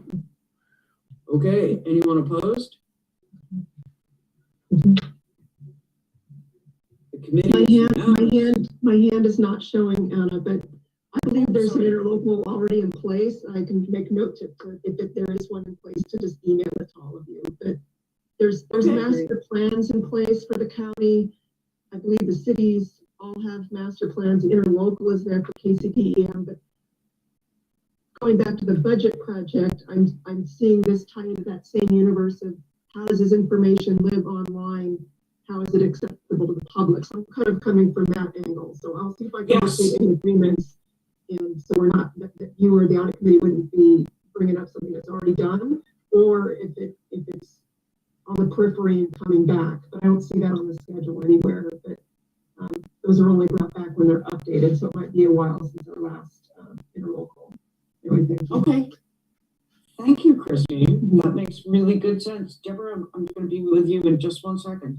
I think that's super smart, and thank you for knowing stuff. Deborah, please go ahead. Yeah, we need to get back to the work plan because Jane doesn't have anything to work on coming up. Yeah. And I need to leave soon. So Okay. it's all about me. I wondered when I look at the work plan, if she could work on the second part of the parking thing without addressing the first part. Is In other that the words- cost? Not without knowing what the new contract, not without knowing what the cost will be under the new contract.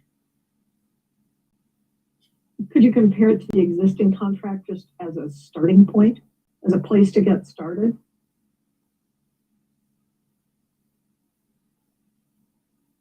Didn't the administration ask you to hold off until the negotiations were completed?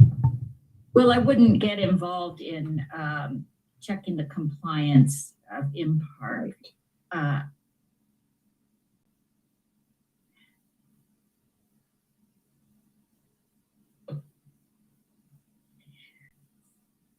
think that the answer is somewhat, Deb, that I could, because I have, even knowing that I'm going to be postponed even longer, you know, I'm not going to just sit around and do nothing. So, you know, I've started developing somewhat of a work plan for when I do get to go do the compliance audit on parking. So I think that I could start looking at some of the components. And, you know, I mean, there's two sides to it, right? There's the cost of bringing it in-house. It's just, I'm not sure what it is. I think that I can get rolling with it. And I would like to have a backup. I think if I find that I'm a little bit, I don't want to be wasting my time. No. And looking at the cost of bringing it in, but I don't know how extensively they're changing it. You know, I can look at the budget, which I did do, and saw that there's a measurable increase in the cost in the budget for. So you could, you just cut out.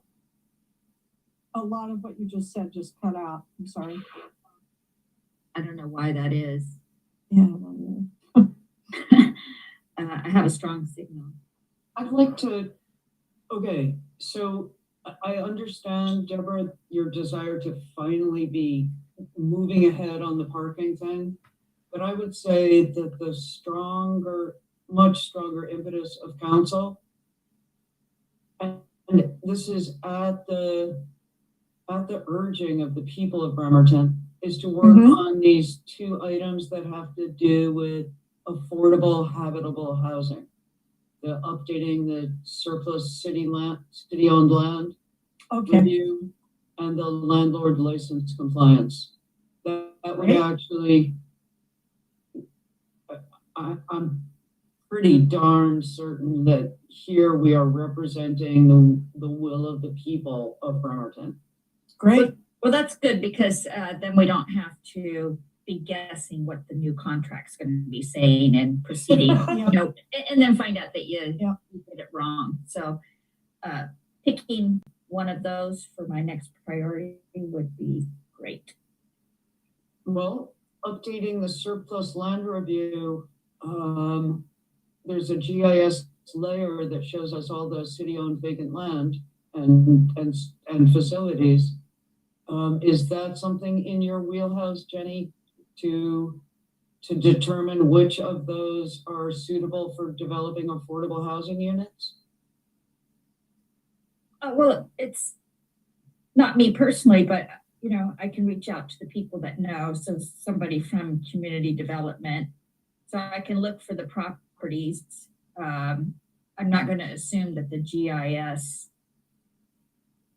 is correct, you know, because it might not be. That there's a better source, which is the accounting systems, and then doing some checking to make sure that that's up to date as well.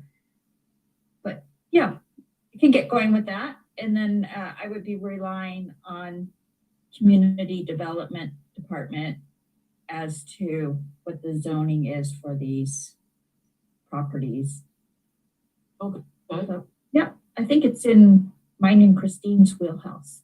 Okay. All right, we've got one. The landlord license compliance is one that just seems so impossibly difficult to me because I just don't know how any part of this works. So over to you guys, Max. I was just taking a sample. If there's a way to do a random sample of land, if there's a way to do a random sampling of landlord licenses that the city has on record, and you know, just statistical analysis would indicate if you take a random sample, it's representative of the overall whole. So rather than doing something, you know, neighborhood by neighborhood or holistic, you could get a fair representation. And in an audit, that's what you do. You have a large sample a large population to work with. Well, I think it depends on what the purpose is. And I think that we actually want to identify landlords who have not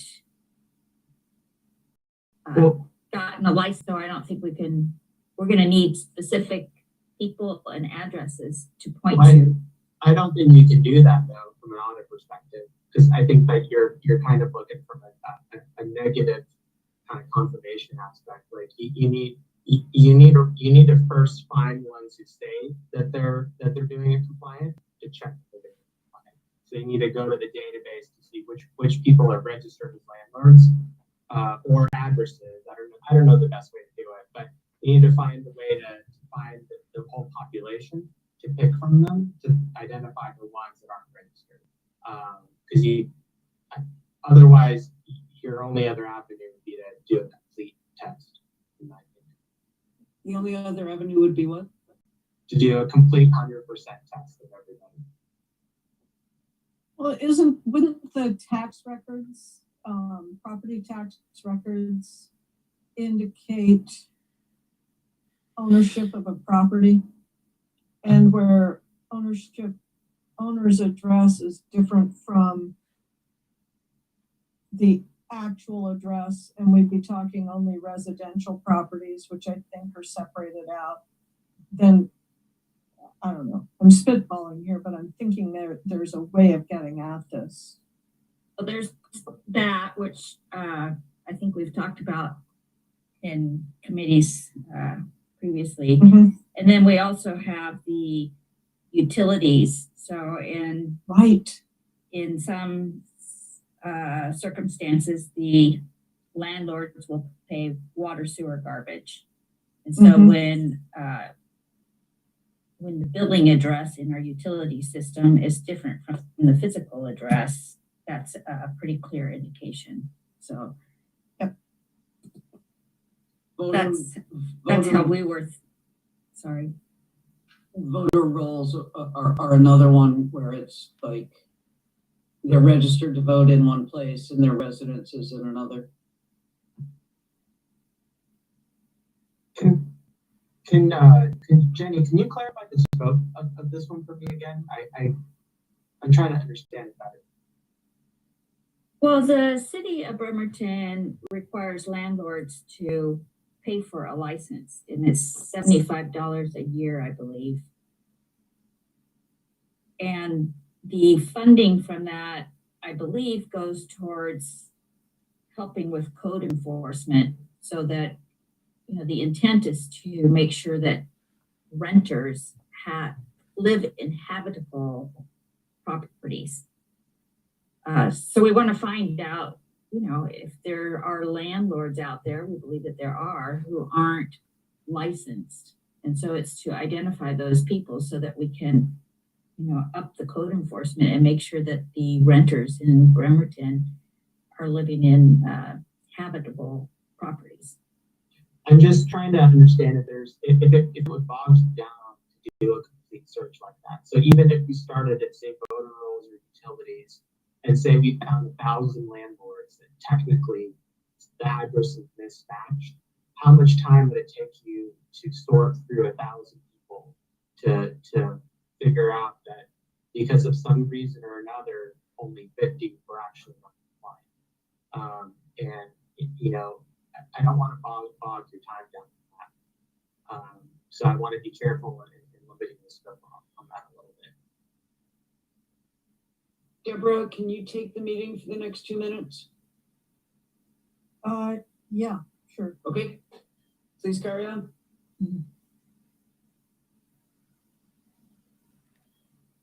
So what is your question then, Max? Well, just that we carefully frame your ask. You know, that if you were to investigate which landlords were not compliant, that we maybe start in a limited basis to see how widespread the risk is.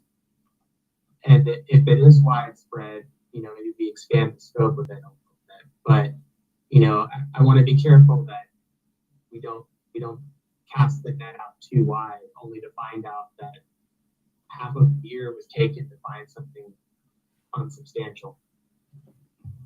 Well, I was picturing that it would be done in coordination with IT.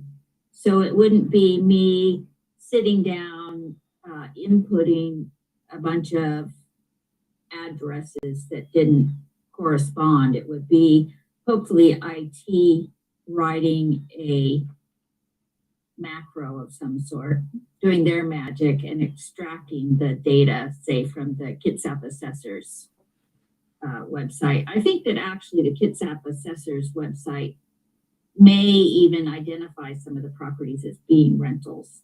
Yep. Yeah. And in fact, if you started with the list of known licensed landlords and their properties, you could then eliminate those from your search and narrow it. I mean, you could work both ends against the middle, but we don't have to solve this here. I hear what you're saying though, Max, but this has been on her work plan for, I want to say, a few years now. Right? So I'm reading this as, you know, to help ensure dwelling units meet the minimum standards of Landlord-Tenant Act. Can you start with those who have levied complaints against their landlords? Oh, there you go. Where would they levy them? Either with Kitsap Legal, maybe KCR, Bremerton Housing Authority. Just one of the things I wanted to interject here is that unless I missed it, the policy of DCD is because they do business licenses, yeah? So each landlord pays one $75 fee, no matter how many properties they own. So you might not have an accurate list of all of the properties owned by that person. Just saying. Yeah. I think this is a great thing to do. I don't know enough about what would be necessary to do it, so I'm just listening to all you guys. To me, it warrants some exploration on her part to then further refine the scope, perhaps, to Max's point. Like, if it looks like she'd have to boil the ocean to get a meaningful answer, then I would agree, Max, that maybe she needs to consider a statistical sampling method of some sort, at least as a place to start. So, Jenny, would this be enough for you to be going on with for the next month to updating the surplus land review and refining the landlord license compliance scope? Would you be able to like stretch that out? I think I could manage. I think so. You have a preference of which one you want me to tackle first? Perhaps the surplus land review, since there seem to be some questions and concerns about the landlord license compliance. Yeah, that sounds great. Do we know, has anyone else conducted this landlord license compliance study? Has any other? No. So I think this is a task for superhero Coughlin. Let's toss this one over to Jeff and have him do a survey of cities across the nation that have successfully conducted a landlord license compliance review. Does that sound, everybody okay with that? Sure. Yeah? Yeah. All right. So can I tell him that it is the consensus of the city that we are asking him if he happens to know anything? Is that okay? Yeah, because All right. he'll take that as a challenge, won't he?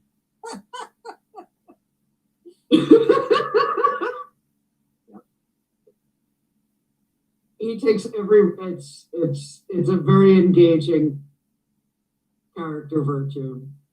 I'm gonna say that it is 7:10.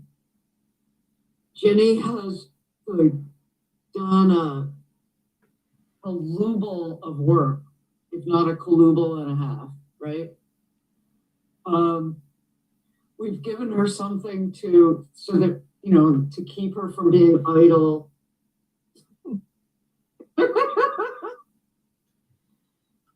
That was your whole thing, right, Jenny? You just didn't want any idleness to happen in the coming months? No, I'm good. You guys line me up. Okay. Is there anything else on here that we can usefully talk about with low blood sugar and missing one committee meeting? Because I'm happy to do it if so. The blood sugar needs to be addressed. Yeah. Let's just, can we move to adjourn? We can totally move to adjourn. I move to adjourn. I second.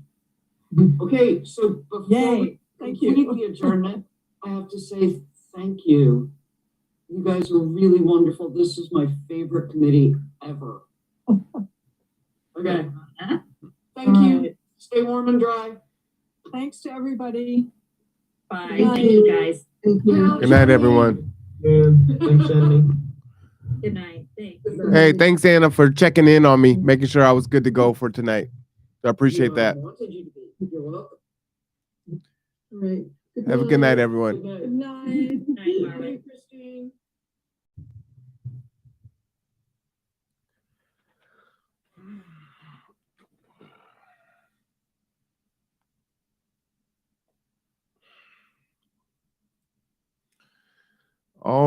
right.